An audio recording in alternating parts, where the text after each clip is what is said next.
Hello friends, मैं आजाद sir आपका अपना YouTube channel arts by Azad sir में स्वागत है। दोस्तों, आज हम क्लास 11th के जो हम हिस्ट्री की बात करते आ रहे थे, आज दोस्तों हम उसी हिस्ट्री की बात करने जा रहे हैं क्लास 11th के लिए, जिसका नाम है लेखन कला और शहरी जीवन, जिसे हम क्या कहते हैं, इसे ही हम दोस्तों मेसोपोटामिया की सभ्यता के नाम से भी जानते हैं।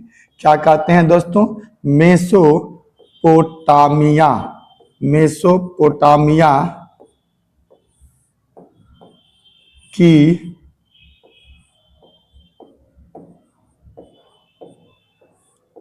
सभ्यता। आज दोस्तों हम इसमें बहुत ही महत्वपूर्ण टॉपिक के बारे में चर्चा करने जा रहे हैं, जिसका नाम है भौगोलिक स्थिति। मेसोपोटामिया की भौगोलिक स्थिति क्या थी? भौगोलिक स्थिति क्या थी? कहाँ पर मेसोपोटामिया स्थित था? किस प्रकार का मेसोपोटामिया था? कैसे क्या था, कैसे क्या नहीं था, इसके बारे में दोस्तों आज हम चर्चा करने जा रहे हैं। तो चलिए दोस्तों, आज हम सबसे पहले बात करते हैं मेसोपोटामिया की भौगोलिक क्षेत्र का। देखिए दोस्तों, मेसोपोटामिया को कहा जाए तो मेसोपोटामिया जो शब्द है वो यूनानी भाषा के मेटोस और मैसोस से मिलकर के बना हुआ है, जिसका मतलब होता है नदी का क्षेत्र। अगर देखा जाए सूक्ष्म दृष्टिकोण से तो जो मेसोपोटामिया था वो दो नदियों के बीच में स्थित था। इसको आप ऐसे समझ सकते हैं कि अगर हम भौगोलिक स्थिति की बात करें और यहाँ पर हम एक नदी ये बात करें और एक नदी इसकी ऐसे बात करें, तो यहाँ पर क्या था कि यहाँ पर एक दजला नदी थी। दजला नदी, आराम से समझना दोस्तों। और इधर एक फरात नदी थी। फरात नदी। इसी दोनों नदियों के मध्य में एक सभ्यता का विकास हुआ था। इसे हम मेसोपोटामिया कहते हैं।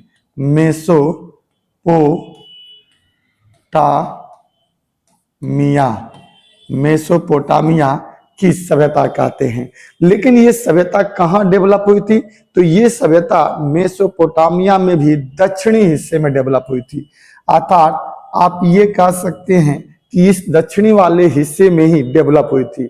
लेकिन अगर हम यहाँ पर एक ऐसे नक्शे के तौर पे देखा जाए दोस्तों, तो ये देखिए, अगर हम इस तरह से बात करें तो ये हमारा उत्तर का इलाका होता है, जिसे उत्तर कहते हैं। इधर हमारा पश्चिम, हम कह सकते हैं कि ये पश्चिमी भाग हो गया। इधर की बात करें दोस्तों तो ये हमारा पूरब का भाग हो गया।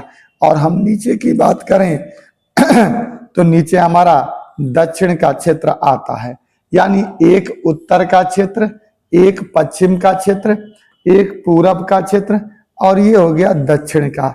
और इसी के बीच में अगर दोस्तों देखा जाए तो यहाँ पर ये नदी ऐसे बह रही थी और ऐसे ये भी नदी बहते हुए आ रही थी और यहीं पर आकर के मिलते हुए ये नदी फारस की खाड़ी में चली जा रही थी।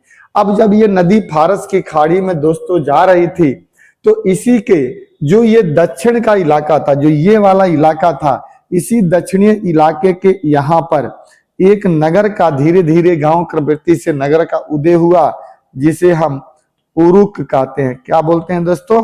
उरुक कहते हैं। और इसी नदी के नीचे वाला जो क्षेत्र था इसे हम ऊर कहते हैं। और यहीं पर क्या हुआ था, एक सभ्यता का भविष्य में उदय हुआ। लेकिन अगर देखा जाए तो इस नदी के यहाँ पर भी अगर हम ऐसे बांट दें तो दक्षिणी जो क्षेत्र था ये एक रेगिस्तान था। क्या था दोस्तों? दक्षिण वाला हिस्सा जो था ये एक प्रकार का रेगिस्तान था। दक्षिण में रेगिस्तान था, यानी नीचे वाला जो इलाका अगर कहा जाए तो ये नीचे का इलाका जो था ये क्या था? ये नीचे का इलाका रेगिस्तान था।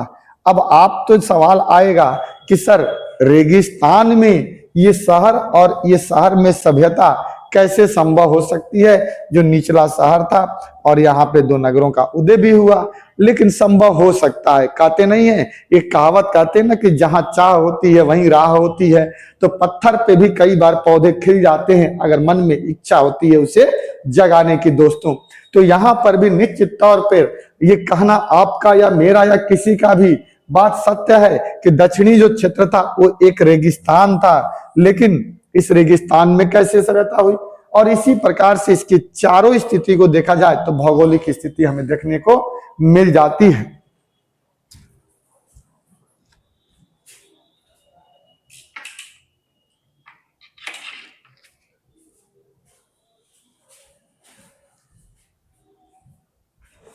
चारों स्थिति दोस्तों देखें तो कहते हैं कि उत्तर का जो इलाका था, इस उत्तर वाले इलाके में एक घास का मैदान था जिसे हम स्टेपी घास का मैदान कहते थे। स्टेपी घास का मैदान, भौगोलिक स्थिति देखा जाए तो ऊपर में क्या हो गया? स्टेपी घास का मैदान।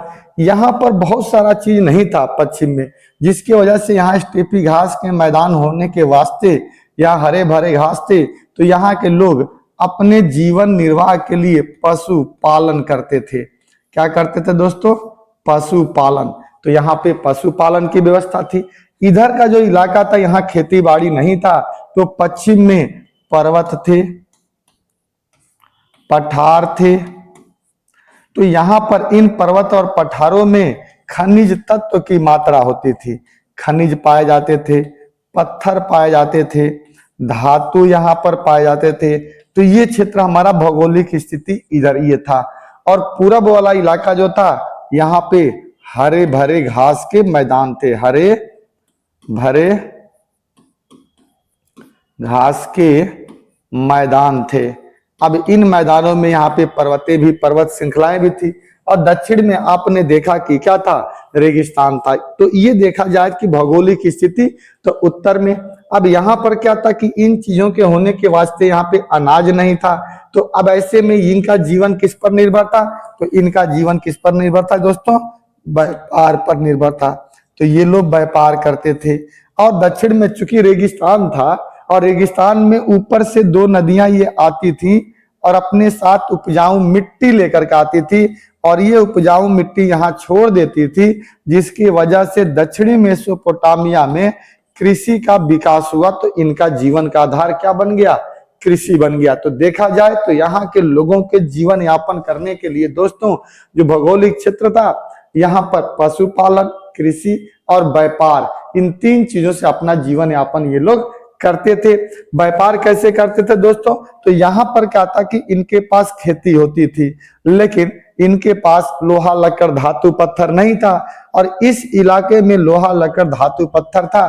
तो ये लोग क्या करते थे कि यहाँ से खाद्य पदार्थों को लेकर के इस फरात नदी के किनारे किनारे चले जाते थे और यहाँ पर जाकर के लोगों को दे करके तुर्की सीरिया में, और उनके बदले में वहां से खनिज तत्व लेकर के चले आते थे। तो ऐसे ही परिस्थिति में दोस्तों यहाँ पर एक व्यापार का उदय हुआ, और इस व्यापार का मार्ग जल मार्ग से क्या हुआ? डेवलप हुआ।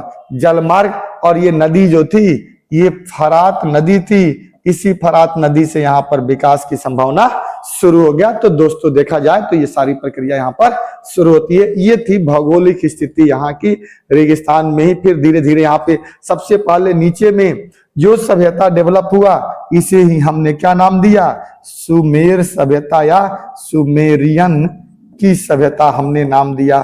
क्या बोला? सुमेरियन की सभ्यता। और यही सुमेरियन की सभ्यता आगे चल करके दोस्तों क्या हुआ? एक इसके ऊपर में इस साइड में बेबीलोन की सभ्यता डेवलप हुई, और इधर में आसिरियन, और तीनों मिलकर के मेसोपोटामिया बन गया।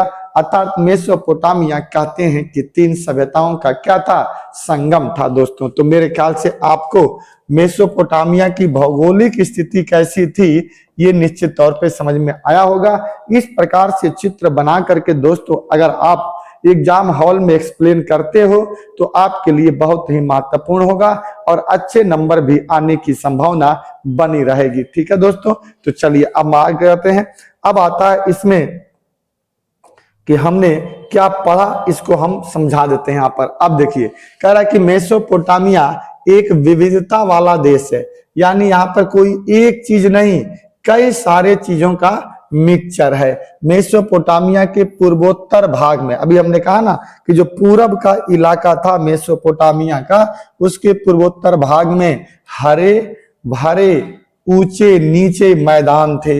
यह मैदान धीरे धीरे पर्वत श्रृंखला के रूप में फैलते जाते थे। साथ ही यहाँ स्वच्छ झरने और जंगली फूल भी पाए जाते थे। यानी ये बता रहा है कि जो पूरब का इलाका था वो कैसा था। अब कह रहा है कि इसके ठीक उत्तर में ऊंची और भूमि थी जहां स्टेपी घास का मैदान था। इस प्रदेश में पशुपालन संभवतः आजीविका का जो मुख्य साधन था। सर्दियों में वर्षा के बाद भेड़ बकरियां, यहाँ उगने वाली छोटी छोटी झाड़ियां और घास से अपना भरण पोषण करती है। पूरब में दजला की सहायक नदियां परिवहन का अच्छा साधन थी।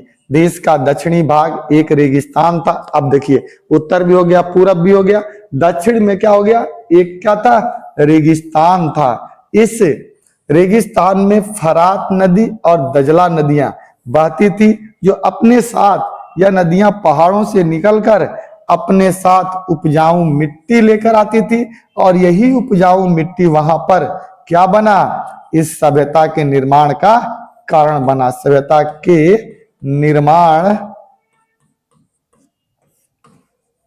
का कारण बना। इसके साथ दोस्तों फरात नदी रेगिस्तान में प्रवेश करने के बाद कई धाराओं में बढ़ जाती थी, और कभी कभी इन धाराओं में बाढ़ भी आ जाता था, जो प्रकृति के हिसाब से उन्हें नुकसान भी करता था। तो इस प्रकार से दोस्तों उत्तर भी पता चल गया, दक्षिण भी पता पड़ गया, पूरब भी पता चल गया और पश्चिम भी पता चल गया। और इस हिसाब से हमने मेसोपोटामिया की भौगोलिक स्थिति को समझने की कोशिश थी। दोस्तों वो चित्र बना दीजिएगा और इसको आप स्क्रीनशॉट लेकर बड़े अच्छे से अपना क्या बनाइएगा, एक नोट्स बना लीजिएगा, और इसके बाद आप इसको उत्तर अगर लिख देते हैं, मेरी गारंटी है कि आपको एग्जामिनर पूरे 3 नंबर का होगा क्वेश्चन, तो 3 नंबर में देगा। और वैसे भी इस बार मिड टर्म के लिए ये क्वेश्चन बहुत इंपॉर्टेंट है, खास करके गर्ल्स के एग्जाम के लिए, गर्ल्स के शिफ्ट में। आगे अब हम बात करते हैं दोस्तों, इसके बाद हमारा आता है कि प्राचीन काल में यह धाराएं सिंचाई और नहरों का काम भी करती थी। इनसे आवश्यकता पड़ने पर गेहूं, जौ, मटर तथा मसूर के खेतों की सिंचाई की जाती थी, जो दक्षिणी मेसोपोटामिया में क्या होता था, खेती होता था। इसलिए वर्षा की कमी होती थी यहाँ पर। इसके बावजूद भी दक्षिणी मेसोपोटामिया की खेती प्राचीन विश्व में सबसे अधिक उपज देने वाली क्या थी, खेती थी। ठीक है, अधिक उपज देने वाली खेती थी, जो सबसे ज्यादा उपज देती थी और लोगों को इसका लाभ भी होता था। तो इस रेगिस्तान में मैंने देखा ना आपने कि जो दक्षिणी हिस्सा रेगिस्तान था, इस रेगिस्तान में कैसे एक सभ्यता का उदय हुआ, सभ्यता का उदय हुआ। कोई ना कोई कारण जरूर बना सभ्यता के उदय में। अब जब सभ्यता का विकास हुआ, रेगिस्तान में क्या होने लगा, कृषि होने लगी। कृषि होने के साथ साथ दोस्तों यहाँ से कृषि से क्या होने लगा, व्यापार होने लगा। निश्चित तौर पे व्यापार होगा तो व्यापार का अगला चरण क्या होता है, शहरी जीवन होता है। तो शहरी जीवन का भी शुरुआत यहाँ पर होगा और ये सभ्यता एक शहरी सभ्यता के रूप में डेवलप हो जाएगी। आगे कह रहा है दोस्तों, अब यहाँ पे दूसरा क्वेश्चन जो हमारा बनता है, जो बहुत ही इंपॉर्टेंट माना जाता है दोस्तों, यह है शहरी जीवन का महत्व। देखिए दोस्तों, मैं आपको बता दूं कि ये क्वेश्चन यहाँ पर 2-3 नंबर में आपको पूछा जाता है। 3 मार्क्स में ये क्वेश्चन आता है कि शहरी जीवन की विशेषता बताइए या महत्व बताइए। तो शहरी जीवन की खास करके 2 विशेषता तो बहुत ही ज्यादा याद रखिएगा, और ये दोनों क्वेश्चन आप जब आएगा तो लिखिएगा। पहली बात मैं आपको यहाँ पे बता दूं कि शहरी जीवन की पहला महत्व क्या होता है। तो शहर के जो लोग होते हैं, आप यहाँ लिख लीजिएगा अच्छी तरह से, शहर के लोग जो होते हैं, शहर के लोग आत्मनिर्भर नहीं होते हैं, आत्मनिर्भर नहीं होते हैं, आत्मनिर्भर नहीं होते हैं। एक तो दोस्तों ये होती है शहरों की विशेषता। दूसरी दोस्तों शहरों की दूसरी जो सबसे महत्वपूर्ण विशेषता होती है कि शहरों में श्रम का विभाजन होता है। शहरों में श्रम का विभाजन होता है। श्रम मतलब होता है मजदूरी, यानी काम करना। क्या होता है श्रम मतलब? काम करना, काम करना। ठीक है दोस्तों, क्या होता है? काम करना, अर्थात श्रम का विभाजन।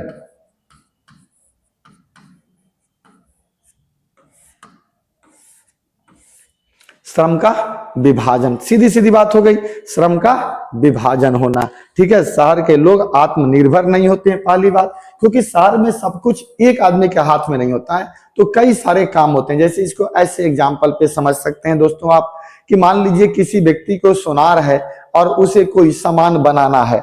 ठीक है, सोने का सामान बनाना है, तो उस बनाने के सामान के लिए उन्हें कई लोगों पर निर्भर होना पड़ता है। कोयले के लिए किसी अन्य व्यक्ति पर निर्भर होना पड़ता है, पत्थर के लिए किसी अन्य व्यक्ति पर, नक्काशी के लिए किसी अन्य व्यक्ति पर। कई लोगों से मिल करके उन निर्भरता के साथ एक काम होता है। तो इसीलिए कहते हैं कि शहर के लोग आत्मनिर्भर नहीं होते हैं। दूसरा, यहाँ श्रम का विभाजन होता है, अलग अलग काम लोग अलग अलग करते हैं। देखिए किसी किसी घर में रोटी बनाने, सब्जी बनाने, खाना बनाने वाली कोई अलग दाई आती है, बर्तन साफ करने वाली अलग आती है, प्रेस करने वाला व्यक्ति आकर के कुछ अलग ले जाता है, सब्जी ले जाने वाला, देने वाला कोई और आता है। तो कार्यों का यहाँ पर बहुत सारा विभाजन होता है, इसीलिए शहरों में सबको रोजगार उपलब्ध हो जाता है। तो ये आपको अगर पूछे कि शहरी जीवन का क्या महत्व है, तो आप बताइए कि दो महत्व तो दोस्तों हमने बताया ही आपको कि दो महत्व बहुत ही ज्यादा इंपॉर्टेंट है। आगे देखते हैं कि इसके अलावा और क्या यहाँ का महत्व है। तो देखिए दोस्तों, विभाजन एक तो होता है सामाजिक संगठन, शहरी जीवन और अर्थव्यवस्था की विशेषता होती है। पहली बात, एक तो शहर में ना सामाजिक संगठन भी होता है। क्या होता है दोस्तों? सामाजिक संगठन, यानी कोई भी काम करने के लिए यहाँ पर सामाजिक संगठन यानी एक संगठन की जरूरत पड़ती है। क्या होती है? एक संगठन की जरूरत पड़ती है। यही संगठन, ऑर्गेनाइजेशन क्या करता है? इस सारी जीवन को आगे बढ़ाता है, क्योंकि यहाँ पे बहुत कम लोग एक दूसरे को जानते हैं या कोई ग्रुप बनाते हैं। तो किसी प्रकार की कोई शिकायत हो, कोई बात हो, तो एक संगठन होता है, वही संगठन मिल करके क्या करता है? पूरे समुदाय के लोगों को सॉल्यूशन निकालता है और देता है। इसलिए शहरी जीवन की एक विशेषता सामाजिक संगठन भी होती है। दूसरा, नगर के लोग आत्मनिर्भर नहीं रहते हैं। यहाँ पर लोग आत्मनिर्भर नहीं होते हैं, क्योंकि वस्तुओं और सेवाओं का लेन देन चलते रहता है और एक दूसरे के ऊपर वो निर्भर होते रहते हैं। यह सब प्रक्रिया श्रम विभाजन ही तो कहलाती है, जो शहरों की जीवन की एक विशेषता है। यानी एक तीसरी विशेषता दोस्तों क्या हो गई?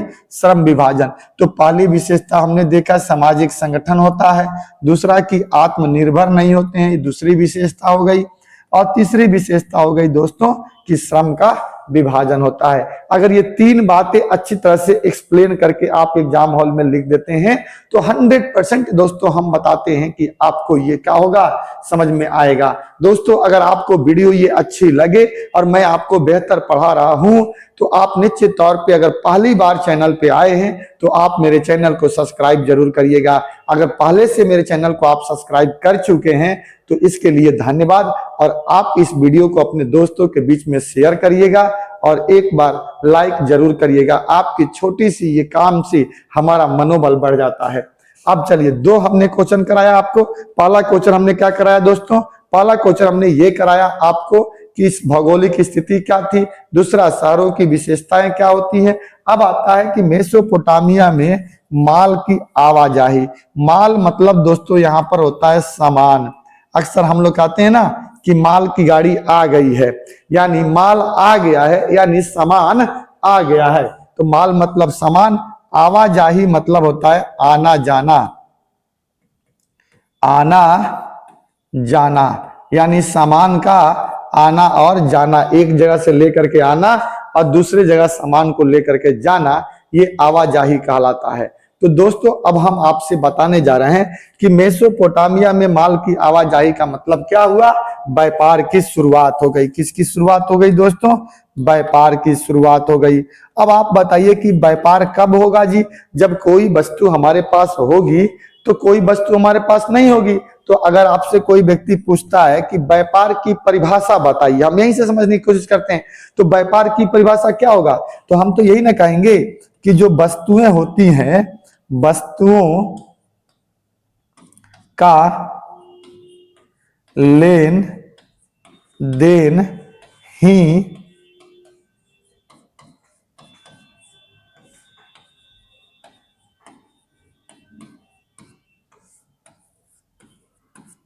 कहलाता है।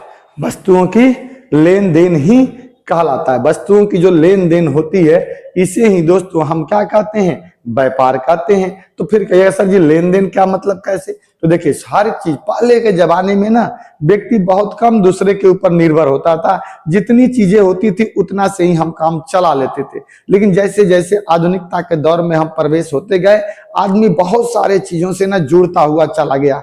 ऐसे में अब कोई व्यक्ति ऐसा है ही नहीं जो अपनी हर आवश्यकता के चीजों को स्वयं ही पूरा कर ले। जो भी उसकी आवश्यकता की चीजें है वो कहीं ना कहीं कुछ उसके पास है तो कुछ किसी और के पास है, और कोई सामान किसी और के पास है तो वो उसके पास नहीं है जो मेरे पास है। तो ऐसी स्थिति में हम उन्हें दे देते हैं और उनका सामान हम ले लेते हैं। तो इसी को हम लेन देन कहते हैं। और यही लेन देन क्या कर देता है? आज के डेट में इस व्यापार को डेवलप किया। पहले राष्ट्रीय, क्षेत्रीय, राष्ट्रीय और आज के डेट में अंतरराष्ट्रीय स्तर पर भी व्यापार हमारा जम करके चल रहा है। तो ऐसे में दोस्तों आप कहिएगा कि सर मेसोपोटामिया में ऐसी क्या बात थी कि वहां पर व्यापार का विकास हुआ? तो था ही ना, वहां पर था। आपने देखा जो कि दक्षिणी मेसोपोटामिया थी, अभी आपने ऊपर में देखा भौगोलिक स्थिति में कि जो दक्षिणी मेसोपोटामिया थी, इस दक्षिणी मेसोपोटामिया में क्या होता था? कृषि होता था। कृषि बड़ी मात्रा में दक्षिणी मेसोपोटामिया में होता था, लेकिन वहां पर कोई लोहा धातु जैसी वस्तु नहीं थी। लेकिन जो पश्चिमी मेसोपोटामिया था, जो पश्चिमी मेसोपोटामिया था दोस्तों, इस पश्चिमी मेसोपोटामिया में कृषि नहीं होती थी। क्या नहीं होती थी? कृषि